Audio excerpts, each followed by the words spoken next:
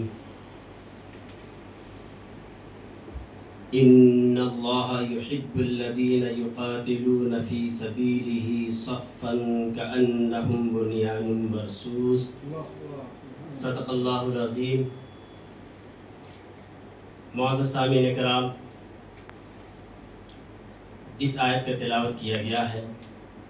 ارشاد باری تعالیٰ ہے کہ اللہ تعالیٰ ان سے محبت کرتا ہے جو اللہ کے راہ میں شیش پلائی ہوئی دیوار کے مانند کھڑے ہوتے ہیں.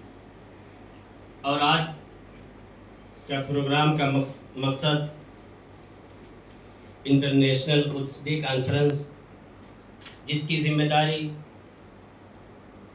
حجت الاسلام مولانا سید تقی رضا عابدی صاحب قبلہ، آپ کی ذمہ داری پہ جو ہے یہ پروگرام اپنی کارواں کی طرف آگے بڑھ رہا ہے اور ایک دعوت فکر دے رہے ہیں آپ اس پروگرام کے ذریعے سے کہ تمام امت مسلمہ ایک پلیٹ فارم پر آنا.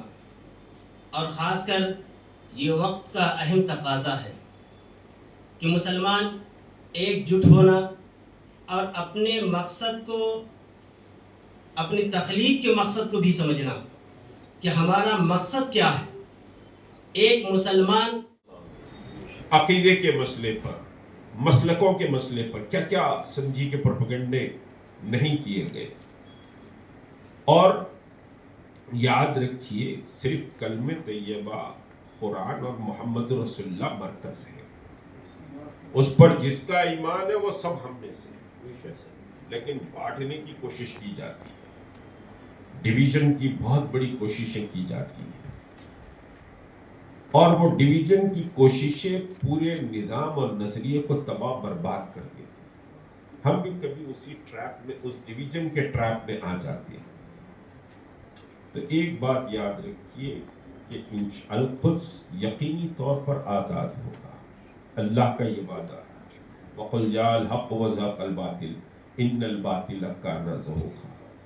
اب حضرت مہدی علیہ السلام سے آزاد ہوگا یا پھر کون سا گروہ اس کو آزاد کرے گا، تاریخ کے ان پورے اوراق میں جانا نہیں چاہتا، وقت اتنا نہیں ہے.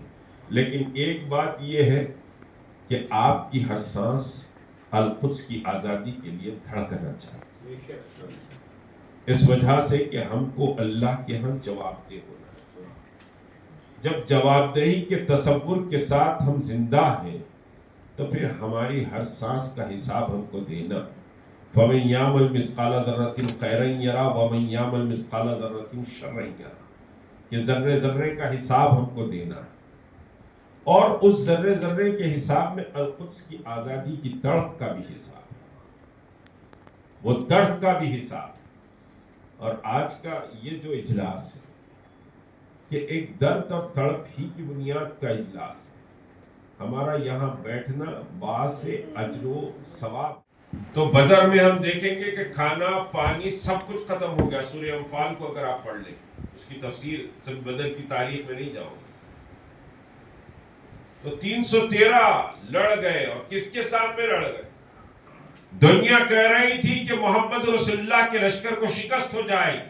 مکے کے ٹاپ واریئرز، جزیرت العرب کی سب سے طاقتور ترین فوج اس وقت لڑنے آئی تھی ابو جہل کی کمانڈ میں. سب سے طاقتور ترین عظیم واریئرز تھے، بہت بڑے واریئرز. ان سے بڑھ کر کوئی لڑکا نہیں تھا اس وقت. لیکن وہ سمجھے کہ عظیم واریئرز لڑائی کے لیے آئے، اور اللہ نے سمجھے کہ کمزوروں، ناداروں اور سمجھے کوئی نظر آئی تھی، تو وہ لا شرقیہ لا غربیہ اسلامیہ اسلامیہ کے نعرے کے ذریعے. یہ جو نعرہ تھا یقینی طور پر عالم اسلام کو اور پورے یورپ اور امریکہ کو دہلانے والا نعرہ تھا. یہ کوئی معمولی بات نہیں تھی کہ لا شرقیہ لا غربیہ اسلامیہ اسلامیہ. خالی اسی کو حیز جاں اگر بنا لیتے تو بات کہیں کی کہاں پہنچ جائے. بات کہاں سے کہاں پہنچ جاتی تھی. اب فلسطین کو اگر ہم دیکھیں تو ایک طرف بہرحال مصر ہے، سیسی بیٹھا ہوا ہے، اور سیسی کس کے پیسے پر کیسے اقتدار میں آیا ہم جانتے ہیں. مرسی کی حکومت کیسے گری اور پھر عبداللہ نے کتنے پیسے سیسی کو لانے کے لیے خرچ کیے. تو سیسی بیٹھا ہوا ہے. ادھر اردن میں غلام ابن غلام بیٹھے تھے جس سے کوئی توقع نہیں کی جا سکتی. دیکھیے نسب اور حسب یقینی طور پر بہت اہمیت کی چیز ہوتی ہے، لیکن اس کے ساتھ ایمان اور تقوی بھی بہت اہم چیز ہوتی ہے. ایمان اور تقوی بھی بہت اہم چیز ہوتی ہے، اور اسلام کی پوری کسوٹی تقوی کی بنیاد پر ہے. تقوی جس کے اندر ہے، ایک سمجھیے کہ مزدور ہے جو دن میں مزدوری کرتا ہے اور ایک محل میں رہتا ہے، لیکن متقی اگر مزدور ہے تو مزدور کا مقام بلند ہے. مزدور بلند ہوگا، محل میں رہنے والا سمجھیے کہ صاحب بلند نہیں ہوگا. ان اکرمکم عند اللہ اتقاکم. اور پھر یہ کہ جو لوگ حضور کے ماننے والے ہیں، سرور کائنات کی زندگی میں کیا کوئی ایسا لمحہ گزرا ہے کہ جہاں حضور سرور کائنات نے مظلوموں کے سلسلے میں کوئی فرقہ واریت کو سامنے رکھا ہو؟ جہاں قرآن مجید مشرکین بچیوں کا مرثیہ پڑھ رہا ہے کہ بِأَيَّدًا مِّن قُتِلَتْ، انہیں کس جرم میں قتل کیا گیا ہے. تو ہم اس سے اندازہ لگا سکتے ہیں اسلامی مزاج کا کہ پروردگار کون سا سماج بنانا چاہتا. اور قتل کر دیے گئے وہ بچیاں جو زندہ درگور کر دی جاتی تھی زمانے جاہلیت میں. قرآن ان کا مرثیہ پڑھ رہا ہے، جبکہ وہ مسلمان نہیں تھی. وہ لڑکیاں ایک بےہودہ سماج کا حصہ تھا. تو بات یہ ہے کہ سماج اور معاشرے کی بات ہے کہ ہم کون سا سماج بنا رہے ہیں، کون سا معاشرہ وجود میں لا رہے ہیں. بات مسلکوں کی نہیں ہے. میں پھر ایک بار کہہ رہا ہوں، ہو سکتا ہے کہ بعض مسلک کہ جو پھر سے بنی امیہ کے نظریات کو جس نے احیا کیا ہو، ان تھوڑے سے مسلمان جو مزدور بن گئے ہیں ان کی بات چھوڑ کر سارے مسلمان اپنے آپ کو حسینی کہتے ہیں، سارے مسلمان اپنے آپ کو حیدری کہتے ہیں، سارے مسلمان اپنے آپ کو رسول اللہ کی نسبت سے جوڑتے ہیں. اور اکثریت مسلمانوں کی آج بھی بنی امیہ سے اپنا رشتہ توڑے ہوئے ہیں. اور اسی طرح سے تکفیریوں کو سارے مسلمانوں نے، اکثریت مسلمانوں، اور آج جو لوگ امریکہ اور یورپ کے اور جو ہیں وہ دشمنان اسلام کے اسرائیل کے اعلی کار بنے ہیں، ان کو سبھی لوگ کوس رہے ہیں. کون سا مسلمان ہے؟ اعوذ باللہ من شر الشیطان الرجیم. بسم اللہ الرحمن الرحیم. الحمدللہ رب العالمین. الصلاة والسلام على رسول الكريم وأهل بيته الطيبين الطاهرين وأصحابه المنتجبين. أما بعد، فقد قال الله سبحانه وتعالى: بسم الله الرحمن الرحيم. وسيعلم الذين ظلموا أي منقلب ينقلبون. برادران اسلامی، عزیزان ایمان، آج کا دن اور یہ مہینہ اور یہ تاریخیں اور جمعۃ الوداع کی اس قرب کے ایام میں ہم وہ تاریخی دن منانے جا رہے ہیں جسے یوم القدس کہا جاتا ہے، اور یوم القدس ہی کو یوم الاسلام بھی کہا جاتا ہے. اور یوم القدس یوم الایمان ہے، یوم القدس ہی یوم قرآن ہے، یوم قدس ہی یوم رسول ہے، اور یوم قدس ہی یوم حیدری ہے، اور یوم قدس ہی یوم حسینی ہے، اور یوم قدس ہی یوم اللہ ہے. یوم القدس یوم اللہ ہے. تو اب جو کوئی اللہ کا ماننے والا ہے، جیسا کہ ابھی ہمارے بزرگوار مولانا ابراہیمی صاحب فرما رہے تھے کہ یہ جنگ اب جو ہے وہ فرقہ واریت سے یا مسلمانوں کے